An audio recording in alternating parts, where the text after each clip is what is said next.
este subtítulo, lesiones mucocelular, pesquisa y diagnóstico, en realidad la pesquisa muchas veces, más que en ir a buscar lesiones, en realidad está en el mirar bien al paciente. Y lo otro es ser bien rigurosos con completar el examen. Pedirle al paciente que saque la lengua, pedir que la mueva para allá, pedir que la mueva para el lado, que la suba, examinar las otras estructuras, es algo que no nos toma tanto tiempo, pero que deberíamos de sistematizarlo siempre en nuestra rutina de evaluación. Vamos a partir ahora con una tanda de trastornos que vamos a ir reconociendo en función de sus particularidades clínicas y vamos a irlos contrastando cada cierto tramo con otros casos que pueden generar cierto ruido conceptual. Esto corresponde al pseudofibroma irritativo. Pseudofibroma irritativo o hiperplasia fibrosa es una lesión que siempre está asociado a condiciones de fricción. Por eso, las hiperplasias fibrosas siempre las vamos a encontrar en áreas de fricción.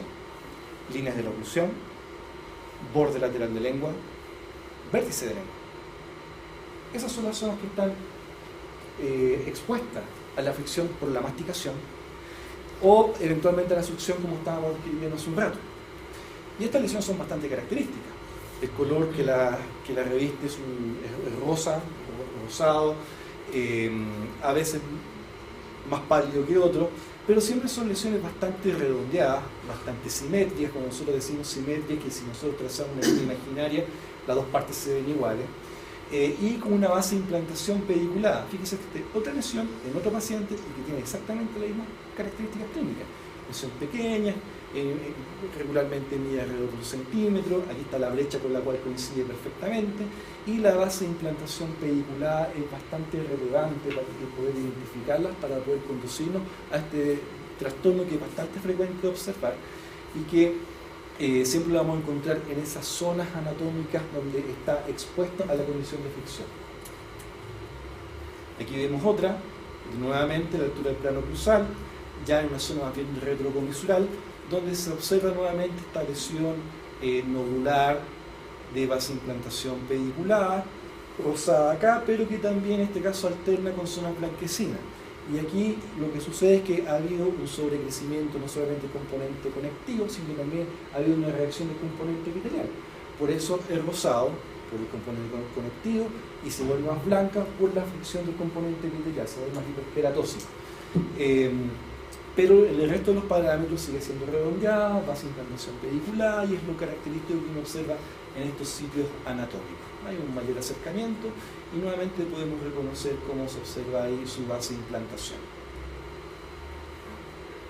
En el borde lateral de lengua también se puede reconocer, como vemos nuevamente en la misma característica. Redondeada, simétrica, pedicular, superficie intacta, a no ser que se la estemos viendo muy fuerte, pero suele ser así como regularmente la observamos.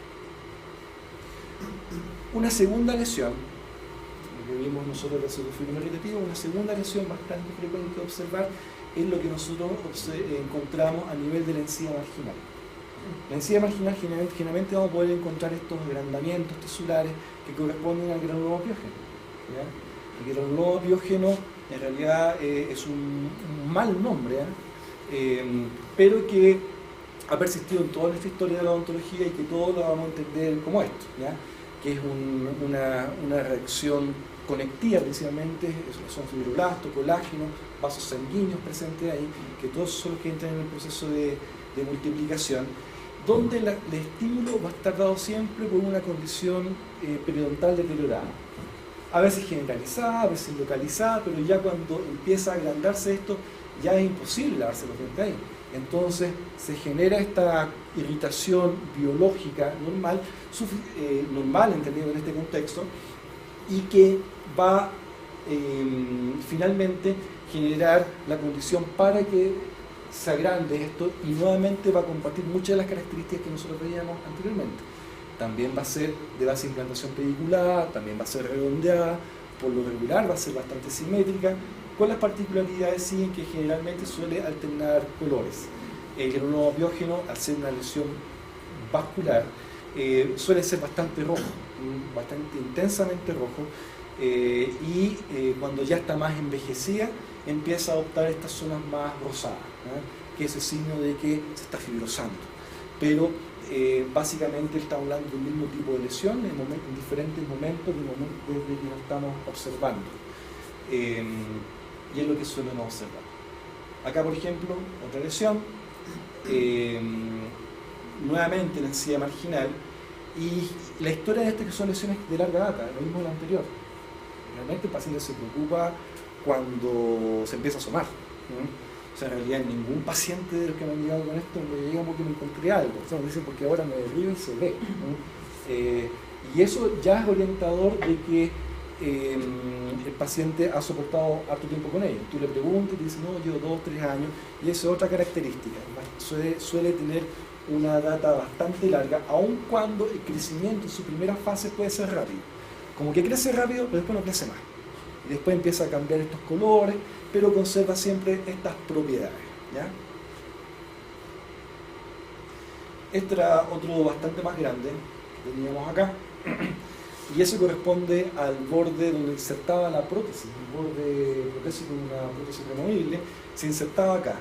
Una paciente bastante joven, pero tenía esto. Entonces, el colega tenía la duda, pero al momento de examinarlo nos dábamos cuenta de que la base internacional era radicular, era una albóndiga literalmente, pero cumplía con todo el resto de los otros parámetros, ¿ya?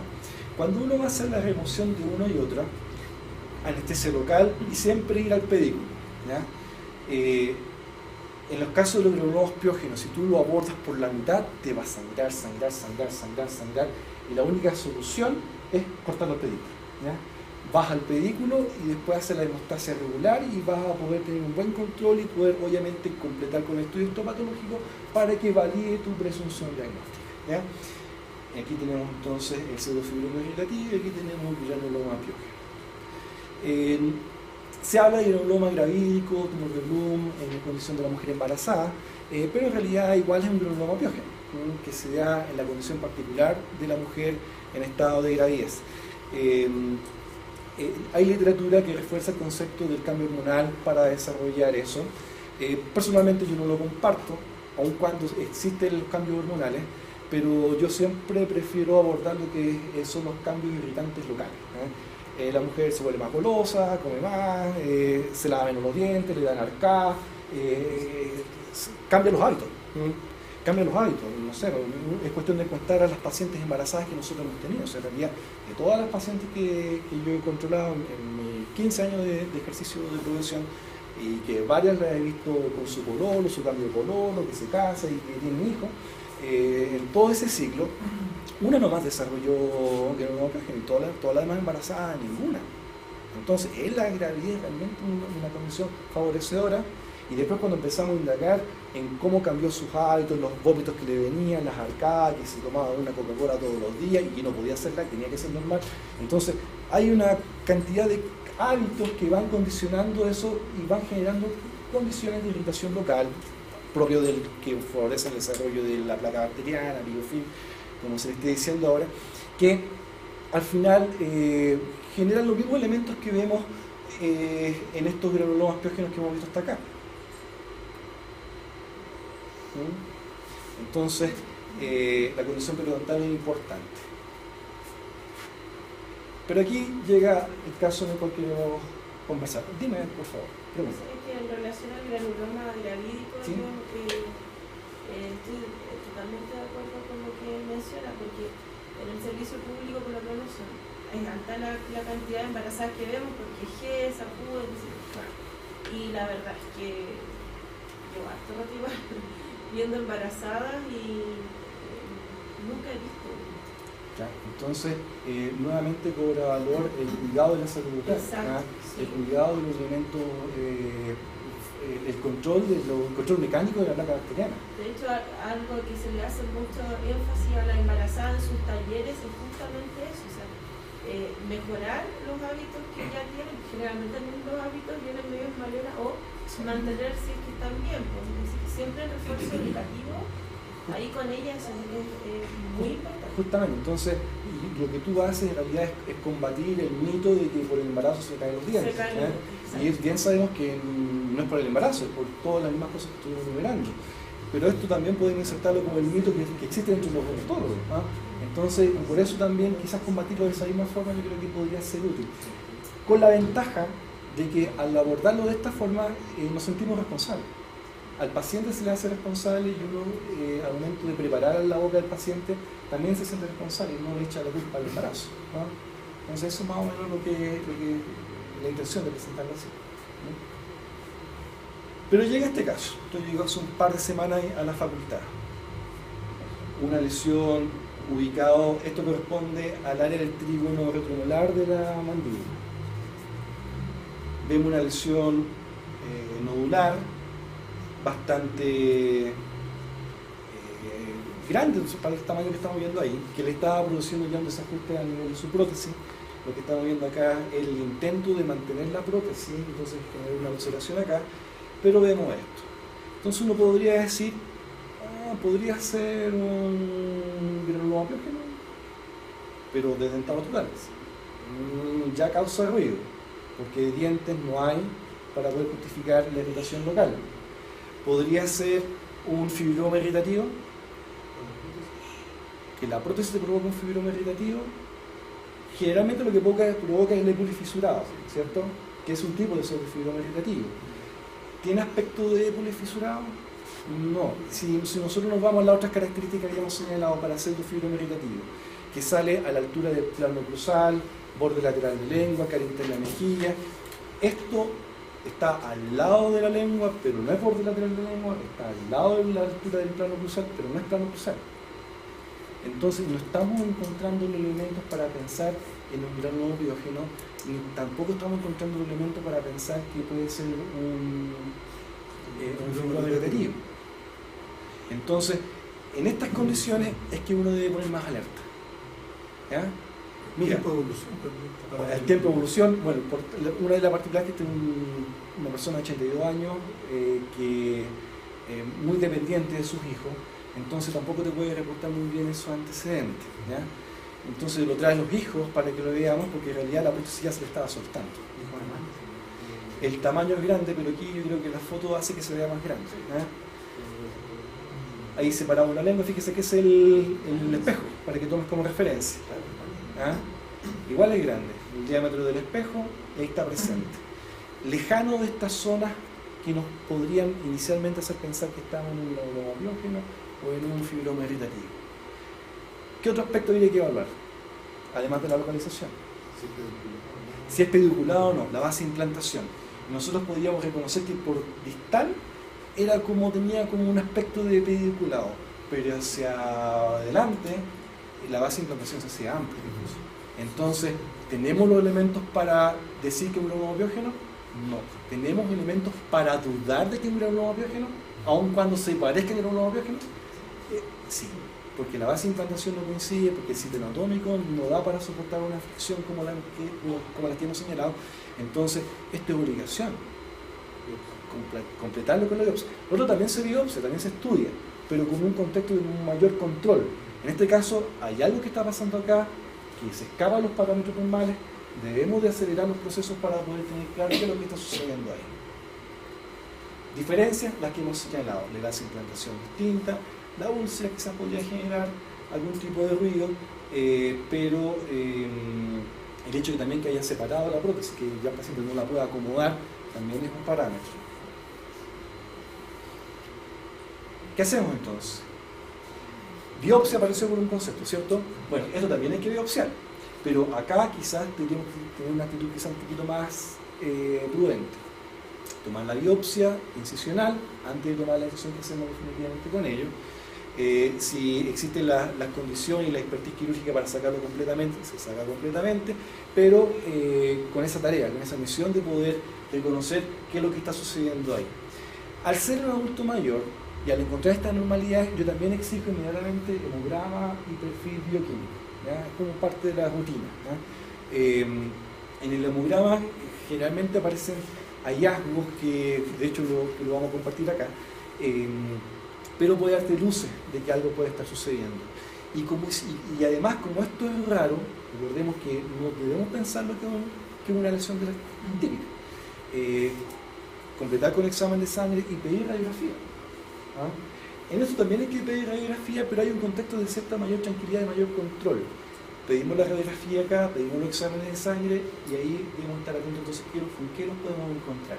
Y lo que estábamos viendo acá correspondía a una exteriorización del mieloma múltiple. ¿Ya? ¿Qué problemas tuvimos acá? Paciente llega derivada por una colega periodoncista, ella muy preocupada, incluso hasta acompañó al paciente, y hacíamos el examen y ella decía, ¿cómo usted era? No, pero aquí hay algo que no me calza, decía ella. ¿No? Y empezamos a juntar los antecedentes, bien, le preguntamos los antecedentes a la familia, bueno, es hipertenso, es diabético, tiene Alzheimer, está con ese deterioro y traía un montón de radiografías y fue todo lo que nos reportó.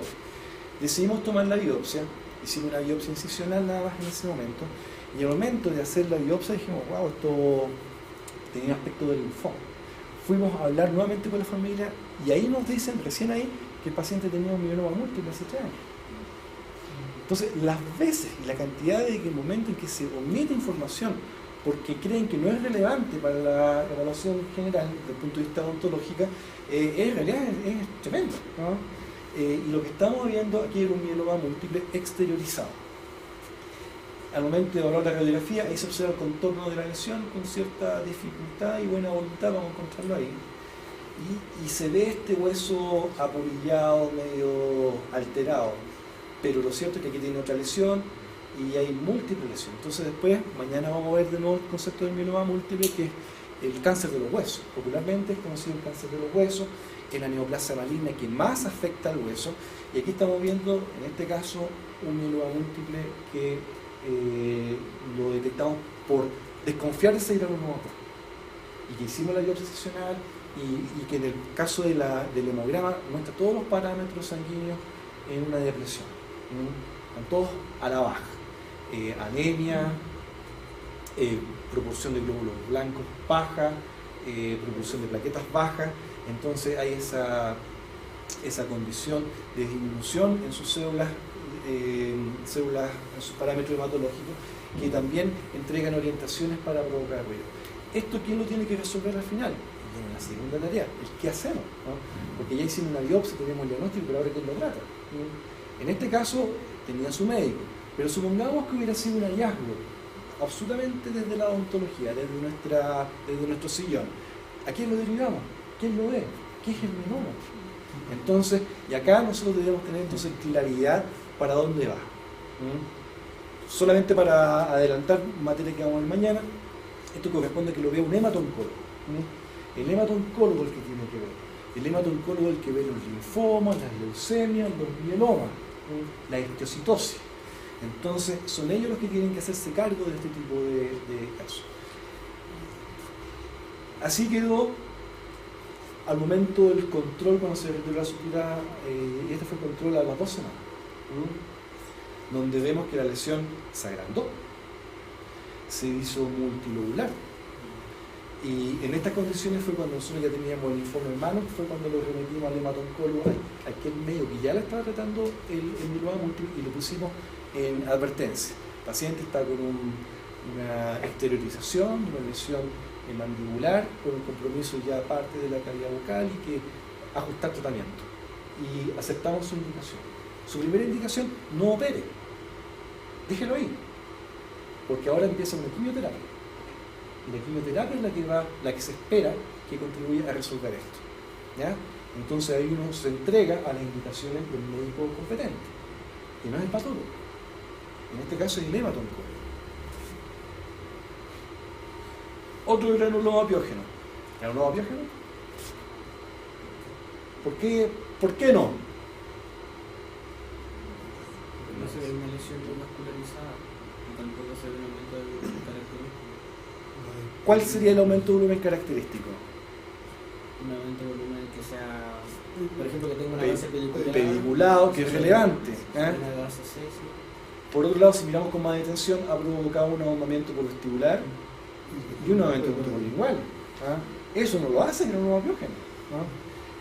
Podríamos indagar en la historia si estos dientes estaban juntos se han ido separando. Podríamos indagar también en cuánto tiempo lleva esto. Pedimos una radiografía y encontramos todas las lesiones teolíticas aquí presentes, ¿no es cierto? El contorno difuso, los dientes dan un aspecto como flotando, dan una imagen aparente como de saca bocado incluso. Y lo que hacemos esto, lo manejamos como un granuloma biógeno, vamos a la base de implantación pedicular y lo sacamos. No, porque no es eso. Biopsia incisional y completamos el diagnóstico. Lo que vimos esto en el diagnóstico histológico inicial fue la lesión de célula gigante, ¿ya? Pero la lesión de célula gigante tiene una histología igual a otros 7 trastornos más. Y entonces uno tiene que hacer la indagatoria para ver en qué parámetro está. Y lo primero que uno tiene que hacer es pedir un examen hematológico para pedir nivel sérico de paratormona. Porque puede ser un tumor paro de hiperparatiroidismo, es decir, que hay un tumor en la paratormona que está generando alteraciones en el metabolismo óseo y que puede provocar alteraciones de este tipo. Entonces, antes de ir a operar como una lesión de célula gigante, que es generalmente lo que se hace, y remover la lesión, primero, examen de sangre, perfil, nivel sérico de paratormona. Tú puedes pedir un perfil bioquímico y también vas a encontrar los parámetros de calcio y fósforo alterados. Y resultó que efectivamente tenía los niveles séricos de paratormona alterados, a la alza, aumentados, muy aumentados. Y al final esto era un tumor pardo del hiperparatiroidismo, una lesión secundaria. ¿Qué tengo que hacer yo ahí? ¿Operar? No. Tiene que ir al endocrinólogo, a un cirujano, quizás puede ser también, de cabeza y cuello, a quien sea que valore cuál es su estado tumoral de las paratiroides que están ahí en ese proceso y que han generado esta lesión secundaria. Entonces, ¿cuál sería la moraleja? Ante todas esas lesiones, cualquier lesión que estipamos tenemos que biopsiar para fortalecer el diagnóstico, porque como ven, muchas lesiones se parecen. Entonces la biopsia es muy importante. Pero en estas lesiones que no cumplen los parámetros, más atención deberíamos de poner. Y podríamos nosotros pedir más exámenes, en los cuales podremos entonces reconocer ciertas alteraciones. Si se fijan, a lo menos en los exámenes serológicos que hemos pedido, se ha repetido el hemograma, perfil bioquímico, como parámetros básicos para poder indagar en una pesquisa, ¿ya? Y ver qué ruido nos puede provocar desde esos parámetros simples. Exteriorización. Bueno, esto evidentemente que no es nada de eso, pero solamente para que interiormente podría hacernos sospechar eso. Esto me parece una lesión ósea, consistencia dura, con compromiso importante del maxilar, con exteriorización también que había y una manifestación, mañana vamos a rescatar este caso, pero sí solamente para señalar que las fotos ofrecen ciertas ventajas al momento de comparar, pero esto hay que tocarlo, hay que verlo, hay que reconocerlo, es parte del examen para poder entonces ir juntando los parámetros clínicos relevantes. Vamos a la siguiente, acá. Pseudofibroma irritativo, ¿por qué no? Porque no está ahí en la oclusión, está fuera de esos sitios anatómicos relevantes. Acá es imposible que que una brecha me provoque eso, aun cuando el color, la consistencia, la forma pueden ser sugerentes de, pero la localización anatómica ya nos pone en advertencia. Aunque parezca pseudofibroma irritativo, no, es muy poco probable que sea eso ahí. Empezamos a preguntar, tiempo de evolución, este caso tenía 2 meses de evolución. ¿Qué había antes? Nada. ¿Usted se ha hecho algo ahí? ¿Tiene algún hábito especial? ¿Chupa dulce? ¿Se chupa paladar? ¿Qué hace? Nada particular, solamente noté que empezó a crecer, y aquí estoy y ahora tengo dificultades hasta para hablar, ¿no? Entonces el tiempo de evolución, 2 meses, es corto. Y aquí entonces es importante que nosotros reconozcamos ciertas particularidades en lo que implica las tumoraciones en paladar. Los tumores en paladar son característicos de neoplasia de glándulas salivales. En el caso puntual del paladar, las estadísticas se reparten un 50 y 50% entre aquellos que son neoplasias benignas y aquellos que son neoplasias malignas. Es decir, este tumor tiene un 50% de probabilidades que sea un tumor benigno o un 50% de probabilidades que sea un tumor maligno. Si es un tumor benigno, como lo hemos señalado anteriormente, manejo local. Si es un tumor maligno, esto implica ya un manejo oncológico, una valoración sistémica, ver si es metástasis o no comprometida, y es lo que implicaría la valoración desde el punto de vista de una patología maligna. ¿Qué hay que hacer? Biopsia. Biopsia incisional, sacamos un pedacito, tomamos una muestra, y con ello entonces nos acercamos a la aproximación al diagnóstico. Esta foto me la mandaron por WhatsApp, ¿no? Desde el Servicio de Urgencia en Valparaíso. Me digo, mira la encuesta, ¿qué opinas? ¿No? Me dije, primero es para hay que ver tumor benigno, ver si es, y lo más probable es que sea un tumor de glándula salivar. Al final terminó siendo un mioepitelioma que se llama. Le dan un acercamiento, me mandó 2 fotos de este y la otra, y terminó siendo un mioepitelioma. ¿Qué hacemos? Ya lo conversamos. ¿Y qué es el mioepitelioma? Un tumor benigno de glándula salivar. ¿Cuál es el tratamiento? Es tumor benigno, es nuclear. ¿Se entiende? Si te hubiese dicho adenocarcinoma polimorfo de bajo grado, oncólogo, valoración sistémica. ¿Por qué? Porque es maligno, independiente del tremendo nombre. Es un adenocarcinoma, patología maligna. ¿Se entiende? Es un poco el alcance de lo importante entender los comportamientos biológicos. El manejo benigno de la anunciación es un trabajo del patólogo, un cirujano más especial.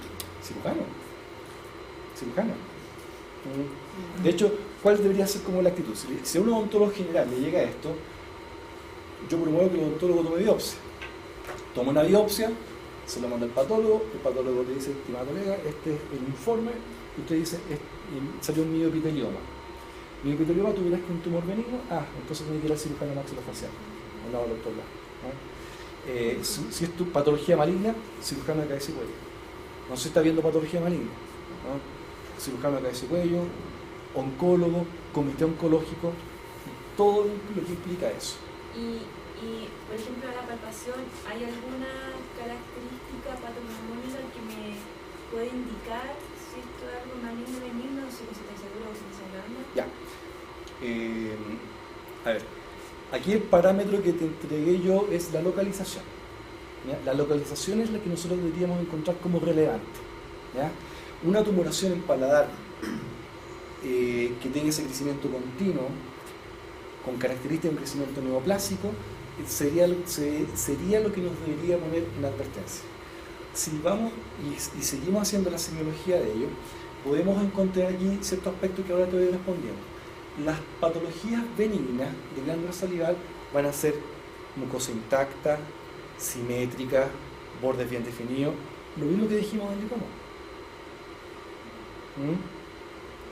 ¿Cómo se ve una patología maligna? Irregular, contornos, bordes difusos, áreas nodulares, zonas ulceradas, ¿ya? Porque es un aspecto que caracteriza la patología maligna. Si te fijas, al momento son puros aspectos que se tienen desde la visión. Al momento de palparlo, todos los vas a encontrar firmes. Todo, benigno y maligno lo vas a encontrar firme. Si tú tratas de desplazar un tumor en el paladar, todo lo vas a sentir adherido al plano profundo. Entonces ese es un parámetro que en paladar se pierde. Nosotros tenemos un tumor en el cuello, si se desplaza sobre el plano profundo podemos decir que por lo menos está benigno o no está agarrado a plano profundo. Si lo vemos aquí en la pierna, lo mismo. Pero en el paladar se pierde ese parámetro. Se pierde en la frente, se pierde en el cuero cabelludo, porque hay muy poca distancia entre la superficie y el hueso. Entonces cualquier tumor que aparezca ahí y tú trates de desplazarlo, todo lo vas a sentir adherido a plano profundo. Entonces ese parámetro tú lo pierdes ahí. Pero en todo lo demás se tiene de acuerdo a las características que te he estado señalando. En este caso, tumor benigno, en realidad yo primero pensé en un tumor maligno. ¿Por qué? Porque si bien aquí se ve una zona como de aparente bien definido, para mí era irregular, crecimiento rápido, y paladar y 50% benigno maligno, me cargué por el lado maligno. Pero al final terminó siendo un tumor benigno. Entonces se maneja como tumor benigno.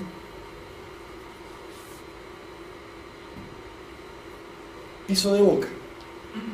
De nuevo encontramos un tumor, un momento de dolor patológico. Y empezamos a examinarlo. Pero acá nuevamente voy a insistir en el concepto del sitio anatómico. En paladar decíamos que los tumores son 50 y 50. En el piso de boca es 85% de probabilidad de que sea un tumor maligno. la mayoría de los tumores que aparecen en glándula sublingual son malignos, la mayoría. Entonces, acá nosotros podríamos ver que igual es irregular, que está telangiectásico, podríamos decir que tiene todo eso, pero por la localización, la estadística me dice que es muy probable que sea maligno. Entonces, acá, como un sitio anatómico complejo, ¿ya?, yo lo derivaría al cirujano para que me tome la biopsia. Tome la biopsia y ahí vemos qué hacemos. Si es un tumor benigno, lo resuelve el cirujano maxilofacial. Si es un tumor maligno, se va al comité oncológico para poder completar la evaluación y todo eso, ¿no?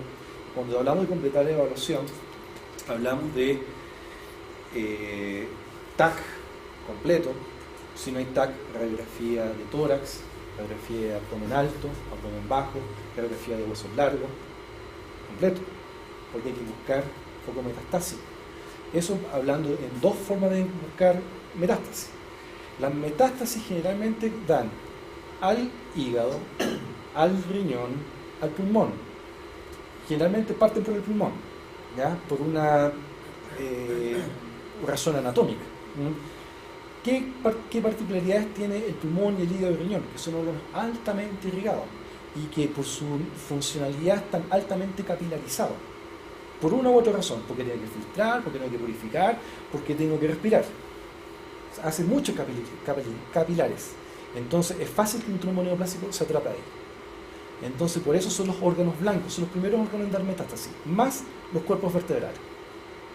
Por eso uno puede ir a radiografía de tórax para evaluar pulmón y evaluar cuerpos vertebrales, porque ahí es donde primero se dan las metástasis.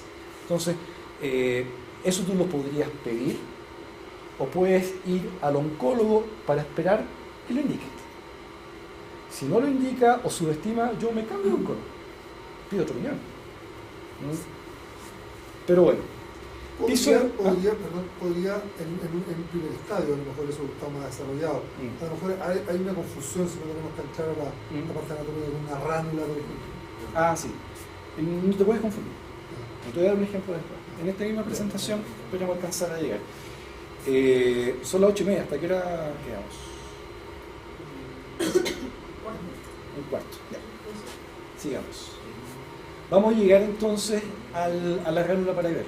Pero en este caso hay que entender que estas lesiones tumorales son lesiones sólidas. La ránula tiene su contenido salida, entonces de por sí es translúcido. Entonces no deberíamos confundirnos con esto, ¿ya? Otra lesión acá, ya un nodular pero con una superficie vegetante, corresponde a un papiloma, ¿se ven ahí? ¿Se entiende, no? ¿Clarito? Sí. Otro papiloma aquí, muy chiquitito. En este caso lo encontró un estudiante y lo mandó para que lo vieran y todo eso. Y otro más, tiene una anquiloglosia, ¿cierto? Frenillo muy corto, pero más encima, ahí está. Un papiloma oral, lesión asociado, ¿cierto? Asociado a virus papiloma humano. Y eso es lo que podríamos decirle. Pero es una infección. Entonces hay que hacerle ver al paciente que te lo contagiaste. De alguna forma lo adquiriste. Y esto es por contacto directo. Entonces, y uno tiene que entrar en esa conversación con el paciente. Este paciente llegó a mi consulta porque es hijo de otros pacientes míos, regulares.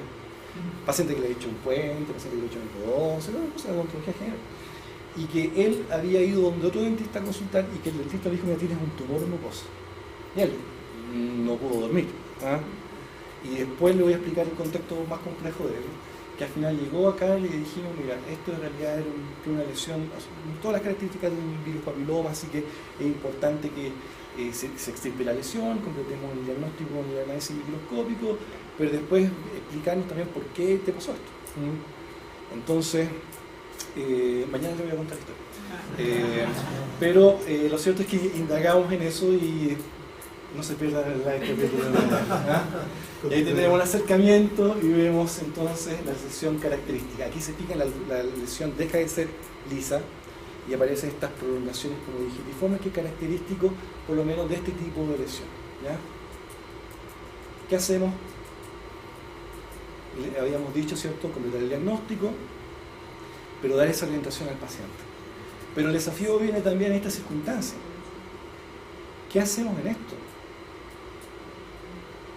Niño de 8 años, vientre de lengua, un condiloma acuminado, también lesión asociada al virus papiloma. ¿Qué hacemos? ¿Qué hacemos? ¿Ah? ¿Denunciar? ¿Cómo opera esa maquinaria dentro del servicio público? ¿Cómo opera eso en una consulta privada o en una institución? Pero ¿solamente le extirpamos? Aquí nosotros estamos haciendo una lectura de una lesión que fue contagiada directamente por autoinoculación, si tiene verruga en las manos, es una posibilidad, si anda mordiendo verrugas por otro lado, o contacto sexual, ¿no? Entonces aquí se presentan desafíos ya con una complejidad social mayor, porque con este muchacho podemos tirarle la talla, ¿no? Ella ya no lo está haciendo, ¿no? Pero con este niño cambia el asunto, ¿no? Ante tu mismo diagnóstico, ¿ya?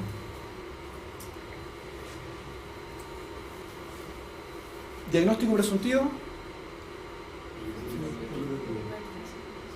hiperplasia fibrosa, pseudofibroma irritativo, ¿cierto? Vamos al otro lado de la mejilla.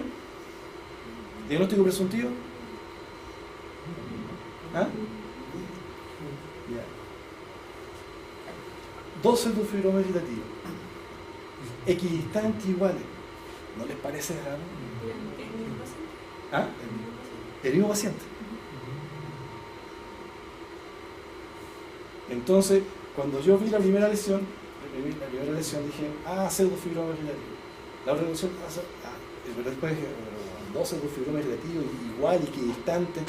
Y busqué la brecha, traté de encontrar la explicación si se mordía o no se mordía, y después seguimos examinando la mucosa, saqué la lengua y tenía todo esto, ¿no? Las encías tenían sus particularidades, y lo que él tenía al final era un cuadro sistémico, y esto no eran pseudofibromas irritativos, eran neurofibromas.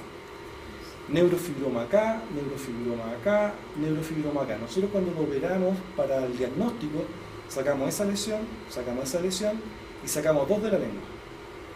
Todos neurofibromas. Múltiples neurofibromas. Y después nos fuimos a estudiar.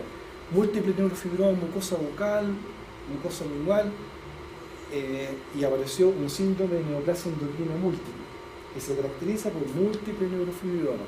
Y cáncer a la tiroides, cáncer a la médula suprarrenal, cáncer a aquí y allá. Un montón de cosas, porque ese se caracteriza el síndrome. Empieza a juntar otros parámetros en la fase general, en el aspecto general, y cumplía con todos los parámetros. Entonces aquí tenemos que derivarlo a endocrinólogo para que complete la evaluación y ver si encontraban un momento con esas fases, en ese estado neoplásico en desarrollo. Esta es una particularidad. Yo dudo que en mi vida vuelva a encontrar un caso similar. Pero ¿cuál es el consejo? Un pseudofibroma, el ruido, ¿ah? Para poder indagar, completar la evaluación, ¿ah? Entonces, lesiones nodulares asintomáticas, vimos pseudofibroma irritativo, granuloma piógeno, condiloma, mieloma múltiple, mioepitelioma y adenocarcinoma. ¿Cuál es el problema de todo esto? Todas son asintomáticas. La gran mayoría no duele. Eventualmente, una adenocarcinoma puede generar dolor, pero toda la mayoría son asintomáticas. Mieloma múltiple sin dolor, la otra lesión es sin dolor. Entonces, ahí está el desafío nuevamente de ser juicioso con la semiología, darle valor a esto de los sitios anatómicos y comprometerse en lo que significa el proceso diagnóstico. Nosotros como patólogos te vamos a ayudar en todo, pero en el diagnóstico, en la resolución, o tiene que ir un cirujano maxilofacial, o tiene que ir un cirujano de cabeza y cuello, o tiene que ir a un oncólogo, o tiene que ir a un hemato-oncólogo, y eso implica en función del diagnóstico y del manejo adecuado que hay que darle a cada caso, ¿ya?